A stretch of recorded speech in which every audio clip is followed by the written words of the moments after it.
오늘은 저와 여러분이 함께 봉독한 출애굽기 27장 말씀을 살펴보고자 합니다. 출애굽기 27장은 이제 성막 중에서도 번제단을 어떻게 만드는지, 또 그 성막의 경계라고 할 수 있는 울타리를 어떻게 만드는지, 그리고 제사장들이 등불을 성소에서 어떻게 관리해야 되는지, 이 크게 세 가지 내용을 우리가 살펴보도록 하겠습니다. 자, 제가 지금 강의하면서 말씀드린 대로 또 오늘도 여러분 나누어 드린 그러한 프린트물을 보시고 강의를 들으시면 되겠습니다.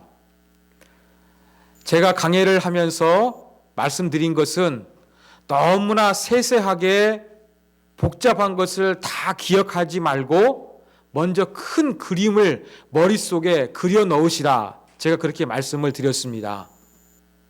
여러 차례 반복을 해가지고 여러분이 성막에 대한 이미지가 딱 각인되었으면 좋겠습니다. 자, 우리가 지금 성막에 대해서 3주째 살펴보고 있는데, 다시 한번 우리 성막이 어떻게 생겼는가, 강의에 들었던 내용을 한번 떠올려 보면서 한번 멋이 있는지 다시 한번 정리해 보도록 하겠습니다. 자, 성막 출입구가 있습니다. 제일 먼저 보이는 게 무엇이라고요? 분향단이 보입니다. 동물을 태워 드리는 번제단입니다. 죄송합니다. 분향단이라 번제단이 보입니다. 자, 번제단 뒤쪽에는 뭐가 있습니까? 물두멍이 있습니다. 손을 씻을 수 있는. 자, 물두멍 뒤에 이제 드디어 성소가 있습니다. 성막. 자, 이제 성소는 구분되어 있다고 말씀을 드렸죠. 성막 안에 지성소와 성소로 되어 있다. 크기는 지성소가 정사각형인데 성소는 정사각형 지성소의 2배다. 그렇게 말씀을 드렸습니다. 성소에는 기구 3가지가 있었고 지성소에서는 기구 1가지밖에 없었다 말씀을 드렸습니다. 자, 이제 번제단을 지나 물두멍을 지나 이제 성소 안으로 들어갑니다. 자, 성소 안에 들어가면 3가지가 있는데 뭐가 있습니까? 등잔대가 있었죠. 또 한 가지는 뭐가 있었습니까? 진설병 상이 있었습니다. 이스라엘을 상징하는 12지파를 상징하는 12개의 떡을 놓는 진설병 상이 있었습니다. 그리고 이제 성소로 들어가는데 무엇이 놓여 있었느냐? 분향단이 놓여져 있었습니다. 분향단 뒤쪽에는 성소와 지성소를 구분하는 것이 있었다 그랬죠. 그게 무엇입니까? 휘장입니다. 휘장이 있었고 그 뒤에 지성소가 있었습니다.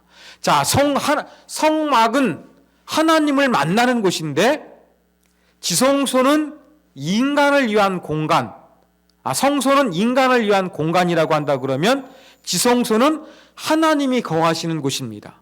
하나님께서 이제 이스라엘 가운데 거하시는데 바로 그 지성소에 하나님이 거하십니다. 지성소는 함부로 들어갈 수 없었습니다. 왜냐? 거룩하신 하나님이 거하시는 공간이기 때문에 대속죄일에 대제사장만 1년에 딱 한 차례 들어갈 수가 있었습니다. 자, 지성소 안에 한 가지 있는 그 기구는 무엇이었습니까? 법궤, 언약궤라고 하는, 또 증거궤라고 하는 것이 있다고 말씀을 드렸죠. 그 증거궤 안에는 3가지를 집어넣을 수가 있었습니다. 만나, 아론의 쌍난 지팡이, 십계명이었습니다. 그 덮개가 있었다고 그랬죠. 그 덮개 위에 구룹, 쉽게 말하면 천사들 모양을 하고 있는, 날개를 가진 이러한 구름 모양을 하고 있는 그러한 덮개가 있었는데 그 위를 씌운 자, 씌운 소라고 합니다. 바로 하나님께서 거기에서 이스라엘 백성들을 만나 주실 것이다, 그렇게 말씀하셨다는 것을 우리가 살펴봤습니다. 다시 한번 안 보고 저를 보시고 하겠습니다. 왜냐하면 오늘 세 번째 우리가 성막에 대해서 지금 공부하고 있는데, 여러분 이번 강해를 통해 가지고 이 성막에 대한 그림을 머릿속에 완전히 집어 넣으셨으면 좋겠어요. 자, 성막 출입구가 있습니다. 들어가자마자 보이는 것은 번제단이 보인다. 그 뒤에 물두멍이 있었다. 그 뒤쪽에 이제 성소로 들어가는 입구가 있었고, 성소 안에 들어가면 세 가지 등잔대, 진설병상, 분향단이 있었고, 그 휘장처에 있는 뒤쪽이 바로 지성소였는데, 지성소에는 언약궤가 있었다. 간단하게 여러분 이렇게 정리를 하시면 되겠습니다. 자, 이제 제가 나누어 드린 프린트물을 보십시오. 위쪽에 있는 것은 그냥 어느 정도 크기로 성막이 제작되었는가를 보여드렸는데, 밑에는 실제 그렇게 현대에 만들어 놓은 성막입니다. 이 그림이 제가 골랐는데, 한 가지 안타까운 것은 성막으로 들어가는 입구를 조금 찍지는 않았어요. 그죠? 예. 입구는 어디에 있겠습니까? 사진 왼쪽 편에 있습니다. 예, 왼쪽 편에 있다는 거 기억을 하시면 될 것 같아요. 그래서 그 왼쪽 편에 있는 입구로 들어가게 되면 보이는 것이 정사각형, 오늘 공부할 번제단이 보이고, 그 다음에 물두멍이 보이고, 그 뒤쪽에 이제 성소, 지성소가 있습니다. 그 기둥 5개, 지성소에는 4개, 또 이렇게 4겹을 통해 가지고 그 덮개를 만들었다고 제가 말씀을 드렸죠. 자, 이렇게 생겼습니다. 자, 이제 오늘은 이 성소 보이시는 그림 가운데서 뭘 공부하느냐? 바로 성막 안에 들어가자마자 보이는 번제단을 어떻게 만들 것인지, 또 오늘 그림 보시는 것처럼 그 울타리를 어떻게 치는 것인지, 그 다음에 등불 관리, 등불은 어디 있었습니까? 성소 안에 있었죠. 예, 성소 안에 있는 등불을 어떻게 관리할 것인지, 이 부분을 우리가 살펴보도록 하겠습니다. 자, 1절부터 8절까지가 번제단에 대한 그러한 설명입니다. 자, 번제단에 대한 설명인데, 여러분 그림을 보시는 것처럼 이렇게 뒤에 성소가 있고, 물두멍은 보이지 않습니다. 이렇게 정사각형의 번제단이 있었습니다. 크기는 정사각형인데 2.25m 정사각형입니다. 높이는 약 초등학생 크기, 1.35m 정도 되었습니다. 자, 이 동물을 이제 태워서 하나님 앞에 제물로 드려야 되거든요. 그러면 번제단은 무엇으로 만들었을까요? 재료는 조각목, 아카시아과의 나무입니다. 다른 성경에서는 시띠나무라고도 기록되어 있습니다. 자, 조각목으로 이 번제단을 제작을 했습니다. 이 성막에 있는 대부분의 나무는 조각목이었죠. 그런데 이 나무로 만든 번제단에서 뜨거운 불로서 짐승을 태우게 되면 어떻게 되겠습니까? 나무 제단까지 타버리겠죠. 그러면 안 됩니다. 나무가 타지 않기 위해서 그 조각목 위에다가 노스로 감쌌던 것입니다. 그리고 이 번제단을 만들 때 조각목을 속은 조금 비게 했어요. 왜 그랬느냐? 여러분 지금 이 성막에 대한 사진을 보셨던 것처럼 황량한 광야에 이렇게 마치 임시 막사, 군인들의 임시 야영장을 만들어 놓은 것 같지 않습니까? 또 출애굽해서 지금 시내산에서 받았는데 가나안 땅까지 이동해야 됩니다. 이렇게 이동을 편히 하기 위해서 번제단을 조금 더 이동할 때 가볍게 하기 위해서 속은 비어있는 상태로 그렇게 만들라고 하나님께서 말씀을 하셨습니다. 자, 그러면 이 네모난 조각목으로 만든 정사각형 위에 이제 짐승을 태워야 됩니다. 이 안에는 어떻게 되어 있느냐? 여러분 오른쪽에 있는 그림 보시는 것처럼 이렇게 격자 모양의 이러한 그 석쇠망이 있었습니다. 이 석쇠망 위에 짐승을 태워서 하나님께 드렸던 것이지요. 그런데 여러분 그 앞쪽에 석쇠망 있죠? 잘 보시면 그 채가 있어요. 채고리. 이동할 때 들 수 있는 그 채가 있잖아요. 양쪽에. 그 채고리를 바로 그 외곽에 있는 정사각형 그것에 만들지 아니하고 석쇠망에다가 채를 연결할 수 있는 고리를 달 수 있도록 그렇게 했다는 것입니다. 자, 그러면 앞에 나와 있는 것처럼 그 격자 모양의 석쇠망을 만들었습니다. 그 다음에 그 이제 번제단을 감싸는 그 정사각형의 뭐라고 할까요? 박스라고 할까요? 예, 그것을 이 석쇠망에다가 올려놓으면 됐던 것입니다.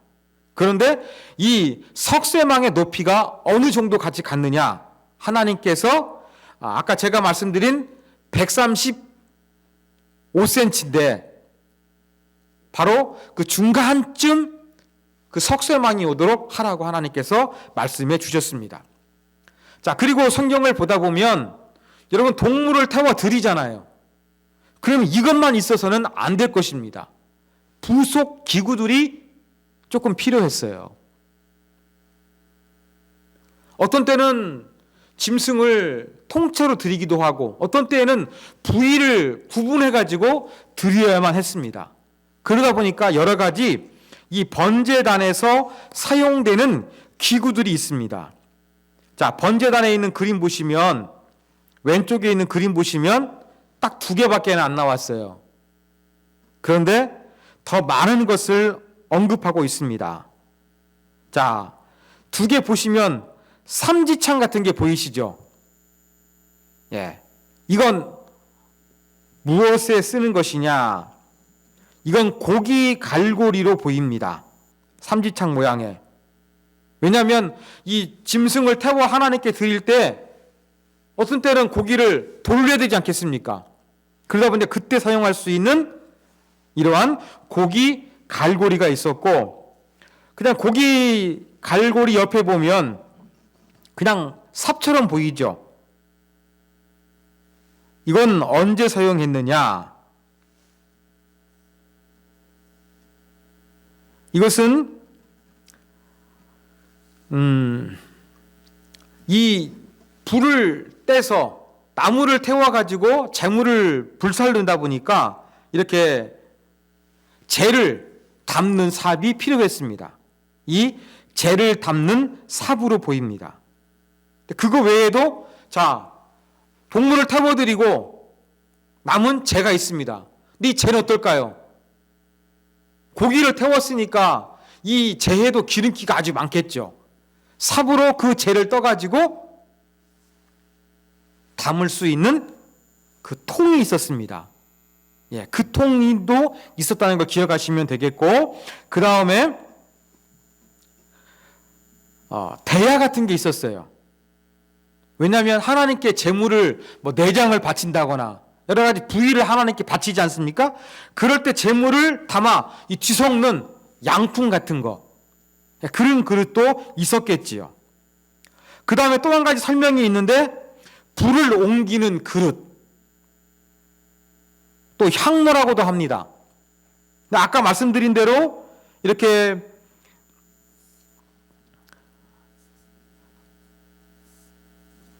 재를 담아 옮기는 이 부삭 같은 거하고 이 불을 옮기는 그릇하고 어떻게 틀렸는지 정확하게 좀 알기는 힘들어요. 그렇지만 이렇게 한 5가지 정도의 번제단에서 사용하는 다양한 기구들이 있었다. 고기를 뒤적거려야 되니까 고기 갈고리가 필요했고, 재를 치우기 위해서 담는 어떤 통이 필요했고, 또 삽이 필요했고, 불을 옮기는 게 필요했고, 고기를 그렇게 뒤섞을 수 있는 양푼이 필요했다. 그렇게 여러분들 생각하시면 될 것 같습니다. 그런데 이 번제단에 사용하는 것은 모두 무엇으로 만들었느냐? 노수로 만들었습니다.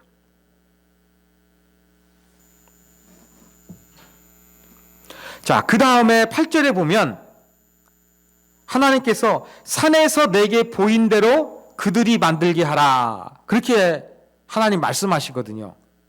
자, 이 구절을 통해서 알 수 있는 것은 무엇이냐면 모세가 십계명을 받기 위해서 시내산에 올라 40일 있었습니다. 하나님 만나 주시기까지 모세가 거룩해지는 그런 시간도 필요했겠습니다만 하나님께서 율법을 주시고 또 하나님께서 이렇게 이스라엘 백성들 가운데 거하기 위해서 이 성막을 제작해야 되는데 성막에 대해서 하나님께서 어떻게 만들 것을 지시해 주셨을 거예요. 그런데 산에서 내게 보인 대로라는 거 봤을 때 하나님께서 말로 설명해 주신 것이 아니라 보여주신 것으로 보입니다. 근데 보여주시는 것은 두 가지 가능성이 있겠죠. 하나님께서 꿈이나 환상 가운데서 이 성막에 대한 것들을 모세에게 보여주셨을 가능성도 있고, 또 하나님께서 이렇게 원하시는 이 성막의 다양한 기구들에 대한 실제 모양을 하나님께서 보여주셨을 가능성도 있습니다. 그냥 만드는 것이 아니라 이렇게 시내산에서 모세가 하나님께서 보여주셔서 보았던 대로 이러한 번제단과 성막의 모든 것들을 만들어야 했다는 것을 기억하시면 되겠습니다. 자, 그 다음 두 번째 9절부터 19절까지는 이제 성막 전체를 이제 표시할 수 있는 그러한 성막의 뜰 울타리에 대한 내용입니다. 자, 오늘 말씀을 보면 성막의 뜰을 만들라 이렇게 말씀하고 있어요. 이 뜰을 만들려고 하니까 뭔가 조금 뭘 만들어내는 것처럼 생각하기가 쉬운데 그냥 이곳이 성막이라는 울타리 경계를 정하라는 것입니다. 그리고 그 울타리를 감싸는 그 포장이라고 되어 있는데 이 포장하는 그러한 천을 만들라, 여기에 대한 그러한 규정이 주어졌습니다. 자, 우리가 지금 성소, 지성소, 번제단 살펴봤잖아요. 그런데 이 전체 성막의 크기가 어떠했을까?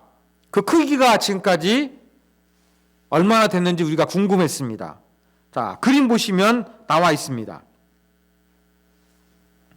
그림 보시면 직사각형이에요. 그래서 100규빗, 50규빗 이러한 직사각형 형태로 되어 있다는 것을 알 수가 있습니다. 그런데 이 직사각형 이 울타리를 무엇으로 둘렀습니까? 기둥을 세웠어요. 그리고 기둥들 사이에 전부 다 그 세마포 천으로 울타리를 만들었습니다. 아까 보셨던 것처럼 그 첫 번째 사진 보시면 하얀색이죠.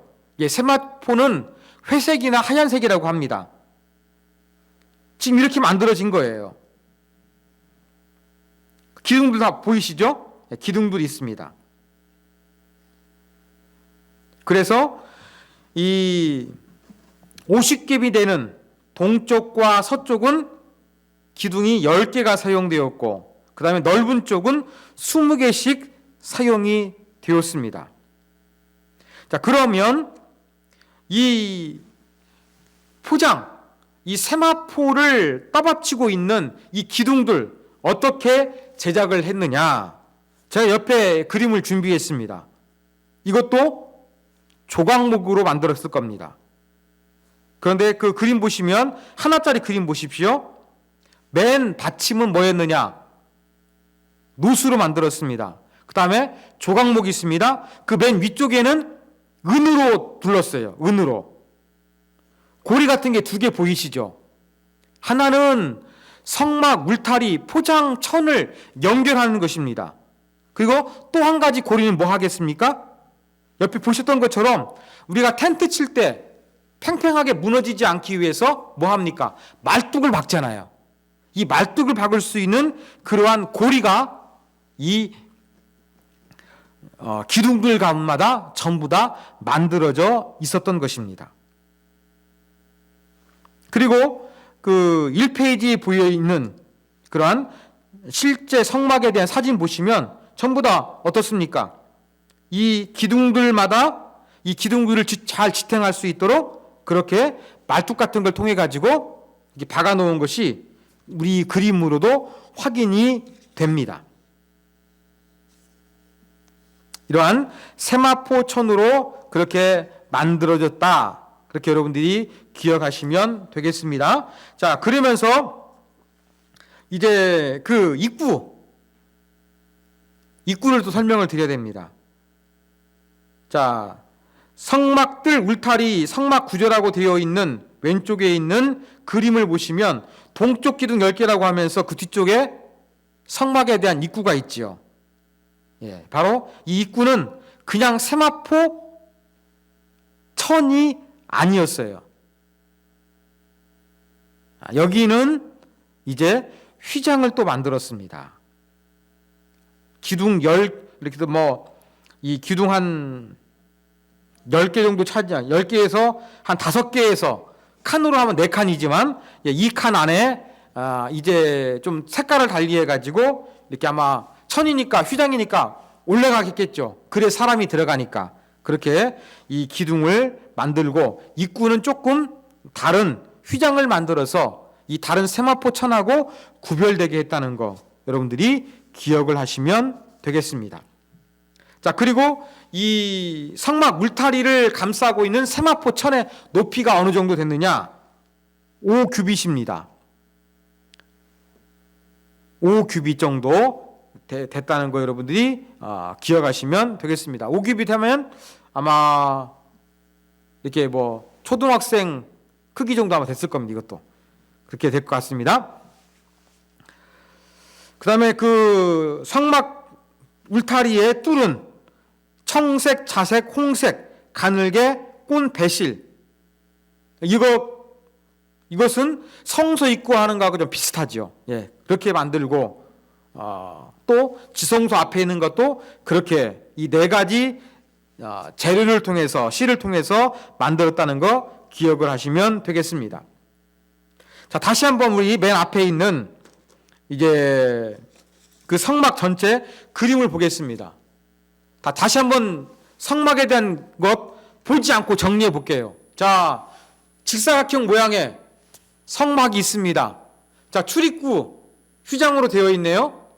들어가마자 보이는 것은 번제단이 보인다고 그랬습니다. 그 다음에 물두멍이 있다고 그랬습니다. 그 뒤쪽에 이제 성소로 들어가는 문이 있고 성소 안에는 등잔대, 분향단, 진설병상 있고 그 분향단 뒤쪽에는 휘장이 있어서 하나님을 위한 공간 지성소가 있다고 그랬습니다. 지성소에는 법궤, 언약궤 딱 한 가지 물건이 있었다. 이렇게 말씀을 드렸습니다. 자, 성막에 대해서 3주째 살펴보고 있는데 여러분, 자, 지금까지 설명 안 된 게 2가지가 있습니다. 뭡니까? 물두멍 설명 안 돼 있고요. 그 다음에 분향단, 제가 준비한 그림에는 금 향단이라고 되어 있는데 향을 피우는 그런 단이 있습니다. 그 다음에 제사장이 손을 씻는 물두멍이 있었습니다. 이 2가지는 아직까지 아무런 설명이 없습니다. 왜 그럴까? 중요한 어떠한 그 신학적인 의미가 없기 때문에 그러지 않을까? 이렇게 추정하는데 정확하게 우리가 알 수는 없습니다. 그렇지만 이제 분향단에 대해서는 30장 넘어가면 그때 언급이 되니까 그때 다시 한번 이제 말씀을 드리도록 하겠습니다. 자, 20절, 21절은 이제 그 등불을 관리하는 것에 대한 말씀이 주어졌습니다. 자, 등불은 어디에 있는 등불이냐? 바로 성소 안에 있는 그러한 금초대, 그 다음에 등잔대라고 할 수 있습니다. 제가 이렇게 성막에 대한 그림을 두 가지씩 이렇게 준비했는데, 자, 전에 보여드렸던 그림이죠? 자, 금초대, 이렇게 촛불 7개씩을 켤 수가 있었습니다. 모양은 두 가지가 있는데 어떤 것이 맞는지 정확히 몰라요. 정확히 알 수가 없습니다. 제가 볼 때는 이 왼쪽에 있는 게 더 가능성이 맞지 않을까 생각이 되어갑니다. 그 꽃 모양 되어 있는 거 생각하다 보면 살구나무 모양. 자기가 이렇게 촛불이 있는데 여기에 촛불을 켜놔야만 했습니다. 언제 켜놔야 됐을까요? 24시간 켜놔야 됐을까요? 아닙니다. 이 성소는 누구만 들어갈 수 있었습니까? 제사장들만 들어갈 수가 있었습니다. 제사장들은 일주일마다 진설병에 있는 떡을 교체했습니다. 교체하고 나온 떡은 제사장이 먹을 수가 있었습니다. 그리고 그 안에 있는 향을 피워야 됐고, 또 한 가지 이 등잔대에 있는 촛불을 켜놔야 됐습니다. 그런데 24시간 켜놔야 됐던 것이 아니라 오늘 말씀을 보니까 저녁부터 아침까지라고 되어 있습니다. 24시간이 아니라 해진 이후부터 아침까지 이 제사장들이 등불이 꺼지지 않도록 지성소 안에 있는 등불을 밝혀야만 했습니다. 자, 그러면 이 성소 안에 있는 촛불을 밝혀야 했는데 기름은 어떤 기름을 써야 했느냐 하는 것입니다. 오늘 말씀에 보면은 이제 감나무로 짠 순수한 기름이라고 되어 있습니다. 여러분, 성경시대 당시에는요, 이 감나무로 만든 기름은 두 종류의 기름이 있었다고 합니다. 이 감나무로 짠 기름이 있었습니다. 또 한 가지 기름은 감람을 찧어버리는 그러한 기름이 있었습니다. 자, 감람을 짠 거하고 찢는 거하고 어떤 기름이 더 맞겠습니까? 여러분, 짜는 것은 우리 어렸을 때 제가 보니까 한약 같은 걸 짜다 보면은 이렇게 배 같은 데다가 넣어가지고 짜내잖아요. 이 감람 기름을 짰다는 것은 아마 또한 이렇게 그 포장을 해가지고 여러분 어렸을 때 한약을 짰던 것처럼 그렇게 짰던 것으로 보입니다. 그래서 이 감람으로 짠 기름은 맑았어요. 그런데 감람을 막 절구에 찢는 것처럼 찧어가지고도 기름을 만들어냈어요. 근데 이 감람을 찧었다 보면은 미세한 부순물들이 찌꺼기가 많이 있지 않겠습니까? 그러니까 이 감람으로 찐 기름은 탁했습니다. 그래서 성경시대 사람들은 감람으로 짠 기름, 맑은 기름은 주로 요리할 때 사용을 했고, 그다음에 감람을 짜서 만든 이 탁한 기름은 등잔불을 킬 때 사용을 했습니다. 자, 그런데 하나님께서 성막에서 어떤 기름을 사용하라고요? 요리할 때 그 짜서 불순물이 들어가지 않은 깨끗하고 맑은 기름을 가지고서 성소의 불을 밝혀라. 그렇게 하나님께서 말씀하셨다는 것.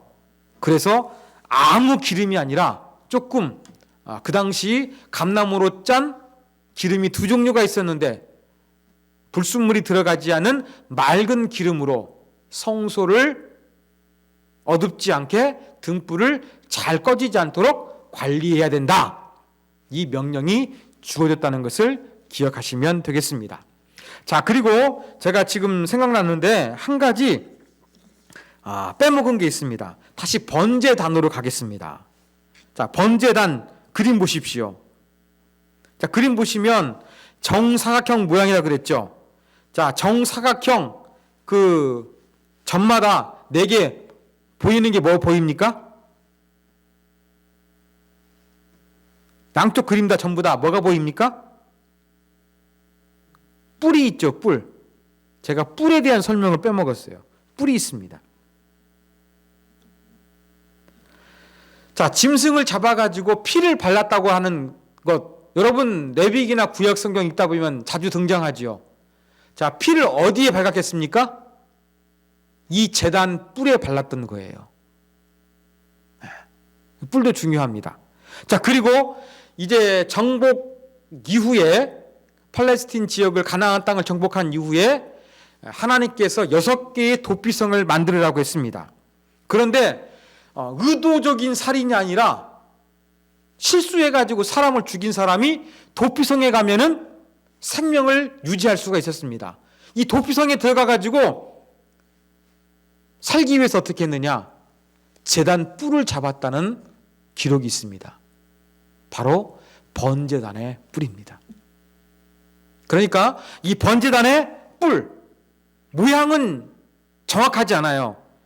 여기 있는 거 보니까 약간 이렇게 조금 곡선으로 만들어 놨는데 제가 설교 준비하면서 봤던 어떤 그림은 그냥 뾰족한 뿔도 있습니다. 어떤 모양인지는 모릅니다만 이 제단 뿔도 상당히 중요했어요.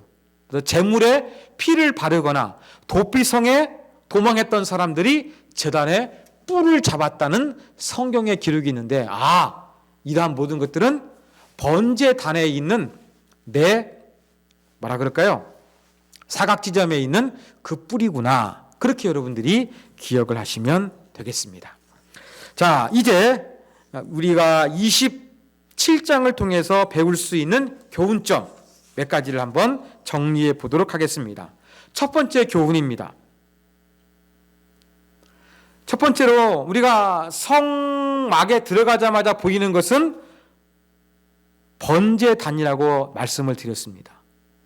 가장 먼저 이 번제단이 보인다는 것은 이 성막에 들어가는 사람이 먼저 무엇을 해야 하는지를 규정해 주고 있습니다. 번제단, 제사를 드린 곳입니다. 가장 많이 드리는 제사가 어떤 제사였겠습니까? 서원제, 감사제, 화목제도 있었습니다만 하나님 앞에 죄를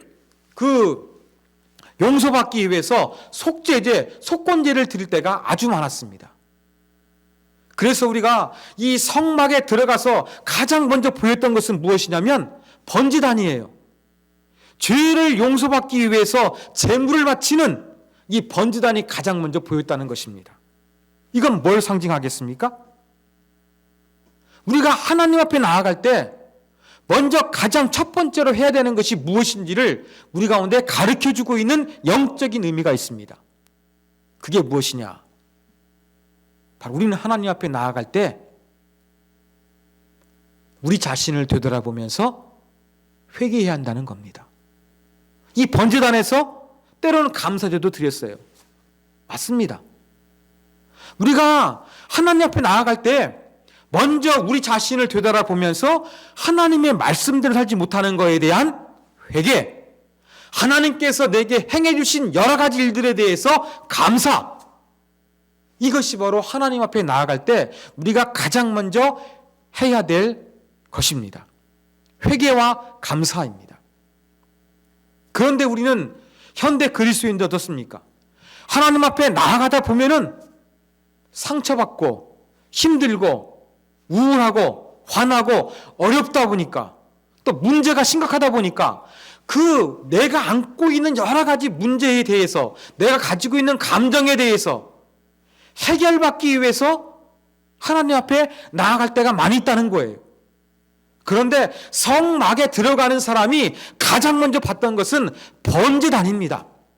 하나님 앞에 내가 뭘 잘못했는지 되돌아보는 진정성 있는 회개와 하나님은 나를 위해서 어떠한 위대한 일을 행하셨는지 그것을 되돌아보면서 감사하는 것, 이것이 가장 하나님 앞에 나아가는 사람이 첫 번째로 여겨야 될 겁니다. 내 마음 위로받아야겠다. 내 삶에 문제가 있는데 응답받아야 되겠다. 여러분, 이게 첫 번째가 아닙니다. 하나님 앞에서 회개할 것이 무엇인지, 위대하신 하나님 앞에서 감사한 것은 무엇인지, 이런 것들을 되돌아보면서 회개하고 감사하는 것이 하나님 앞에 나아갈 때 우리가 보여야 될 가장 첫 번째 자세라는 것을 기억해야 되겠습니다. 자, 두 번째 교훈입니다. 자, 성막들을 그 흰색이거나 아니면 회색 계열의 그러한 이제 포장을 이제 그 휘장을 그렇게 만들었다고 제가 말씀을 드렸습니다. 여러분, 이 성막과 세상은 이렇게 울타리를 쳐가지고 구별되어 있었습니다. 여러분, 지난 강의 시간 동안에 성소와 지성소, 하나님을 위한 공간과 인간을 위한 공간, 하나님 만나기 위해서 구분되어 있는 것이 휘장이라고 제가 말씀을 드렸습니다. 하나님을 만나기 위해서 그 인간의 공간인 성소와 지성소의 휘장으로 구분되어 있다는 걸 말씀을 드렸는데, 거룩에 대한 등급이 있다. 제가 이렇게 말씀을 드렸습니다. 마찬가지입니다. 하나님 앞에 나아갈 때만 이 거룩에 대한 차별이 있고 등급이 있는 것이 아니라 이 그리스도인 자체, 하나님을 믿는다는 자체는 바로 무엇이 되어야 되느냐? 세상과 구별됨이 있어야 된다는 거예요. 하나님의 임재 앞에 또 하나님 말씀대로 살기 위해서 우리는 세상과 구별되는 그 어떤 것이 있어야 하는 것입니다. 바로 성막의 울타리. 이건 뭘 상징해 주느냐? 우리로 하여금 세상과 구별되어 있다는 것을, 또 구별된 삶을 살아야 한다는 것을 상징하고 있다. 이렇게 정리할 수 있습니다. 자, 마지막 세 번째 교훈입니다. 마지막 세 번째 교훈은 우리는 등불을 잘 관리하는 삶을 살아야 한다는 것입니다. 자, 제가 말씀드린 대로 제사장들은 아론의 아들들이죠. 저녁부터 아침까지 성소 안에 있는 등불이 꺼지지 않도록 잘 관리해야만 했습니다. 성소 안에는 분향단도 있었고 진설병 상도 있었습니다. 그런데 하나님은 다른 것들을 언급하지 아니하시고 이 등불만 지금 언급하고 계십니다. 이 등불을 끄지 않는 것이 중요하다는 것을 하나님께서 말씀하여 주신 것입니다. 구약의 제사장은 성소 안에 있는 세 가지 잘 그렇게 사역을 해야만 했습니다만, 그 중에서도 하나님이 말씀하고 있는 것은 이 등잔대에 있는 등불 관리였습니다. 우리는 신약 시대입니다. 만인 제사장의 시대입니다. 저와 여러분 모두 거룩한 족속이요 왕 같은 제사장입니다. 저와 여러분도 제사장으로서 이 등불을 밝히는 삶, 등불을 꺼트리지 않는 삶을 살아야겠습니다. 등불, 성령을 상징하기도 합니다. 또 예수님의 가르치신 가운데 열처녀 비유가 등장합니다. 미련한 5처녀와 슬기로운 5처녀. 슬기로운 5처녀는 등불을 꺼트리지 아니하는 삶을 살았습니다. 구약의 제사장들이 등불을 꺼트리지 말아야 했던 것처럼 신약의 제사장들인 저와 여러분도 슬기로운 5처녀처럼 등불을 꺼트리지 않는 삶, 성령 안에서의 삶, 거룩한 삶, 예수 그리스도를 닮은 삶, 이러한 삶을 살아야 한다는 것을 교훈해 주고 있습니다. 여러분, 제사장이 밤새도록 등불을 꺼트리지 않는 거 얼마나 힘들었겠습니까? 그러나 항상 이렇게 등불을 잘 꺼지지 않도록 살펴봐야 했던 것처럼 저와 여러분의 일상이 성령을 소멸하지 않는 삶, 거룩성을 잃어버리지 않는 삶, 예수 그리스도로부터 분리되지 않는 삶, 이러한 삶을 살아야 한다는 것이 등불을 꺼뜨리지 말라는 영적인 의미라는 사실을 저와 여러분이 기억하시면 되겠습니다.